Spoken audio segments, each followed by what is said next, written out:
কলকাতায় কোথায় কোথায় গিয়েছি আর কি কি দেখেছি সবই আছে আজকের ব্লগে।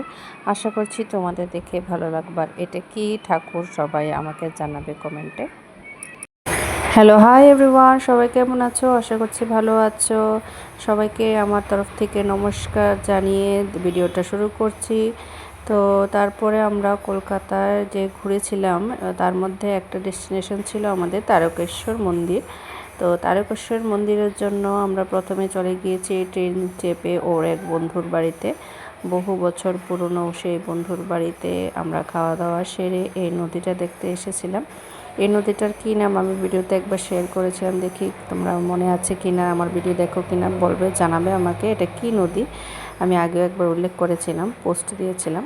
তো যাই হোক, সেই নদীতে একটু ঘোরাঘুরি করে ওদের বাড়িতে একদিন থেকেছিলাম।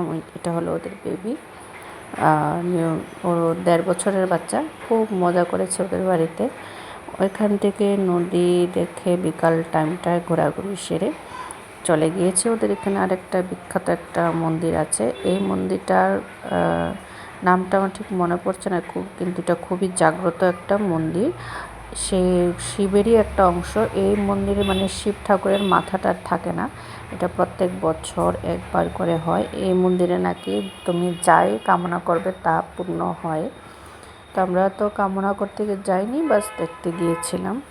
যাই হোক, অনেকটা বেলা হয়ে গিয়েছিল, সন্ধ্যা হয়ে গিয়েছে। তারপর যেতে যেতে দেখছি ওইদিকে ওয়েদারটা খুব দুর্দান্ত ছিল। দারুণ একটা প্রাকৃতিক পরিবেশ চারিদিকে, দেখতেই পাচ্ছ। মন্দিরের ব্যাপারে অনেক কিছু, অনেক রহস্য আছে, যেটা আমি কোনো আরেকদিন ভিডিওতে জানিয়ে দেব তোমাদের। ফাইনালি চলে আসলাম পরের দিন তারকেশ্বর মন্দিরে। একদম ভোরবেলা উঠে আমরা দুজনে মন্দিরে স্নান করে নিয়েছি। মন্দিরের এখানে একটা ঘাট আছে, ঘাটের এখানে স্নান করে প্রসাদ নিয়ে আমরা জল নিয়ে তারকেশ্বর বাবাকে জল অর্পণ করে দিয়েছিলাম দুজনে একসাথে মিলে। বেশ ভালোই লেগেছে।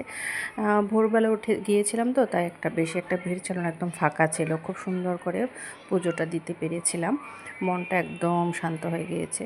জানি না বাবা কতটুকু আমাদের প্রার্থনাটা গ্রহণ করবে বা কীরকম হয়েছে। যদি কোনো ভুল ত্রুটি হয়ে থাকে বাবা অবশ্যই দেখবেন। যাই হোক, আবার কোনো একদিন সপরিবারে এখানে আসার ইচ্ছে আছে, দেখা যাক কতটা আসতে পারি কিনা।